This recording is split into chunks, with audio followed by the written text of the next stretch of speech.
વરસાદને લઈને હવામાન વિભાગે આગાહી કરી છે. ઉત્તર ગુજરાત, દક્ષિણ ગુજરાત અને સૌરાષ્ટ્રમાં અમુક જિલ્લામાં ગાજવીજ સાથે હળવાથી મધ્યમ વરસાદ થવાની હવામાન વિભાગે આગાહી કરી છે. તો આજે કયા જિલ્લામાં વરસાદની આગાહી છે તેના પર નજર કરીશું. બનાસકાંઠા, પાટણ, મહેસાણા, સાબરકાંઠા, અરવલ્લી, ગાંધીનગરમાં વરસાદની આગાહી કરવામાં આવી છે. તો ખેડા, અમદાવાદ, આણંદ, પંચમહાલ, દાહોદ, મહીસાગરમાં પણ વરસાદની આગાહી વ્યક્ત કરવામાં આવી છે.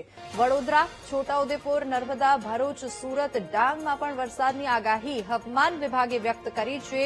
અને નવસારી, વલસાડ, તાપી, સુરેન્દ્રનગર, રાજકોટ, જૂનાગઢમાં પણ વરસાદની આગાહી વ્યક્ત કરવામાં આવી છે. અમરેલી, ભાવનગર, મોરબી, ગીર સોમનાથ, બોટાદ, કચ્છમાં પણ વરસાદની આગાહી વ્યક્ત કરાઈ છે. તો સમગ્ર ગુજરાતમાં પ્રી મોન્સૂન એક્ટિવિટીને લઈને આગાહી વ્યક્ત કરવામાં આવી છે.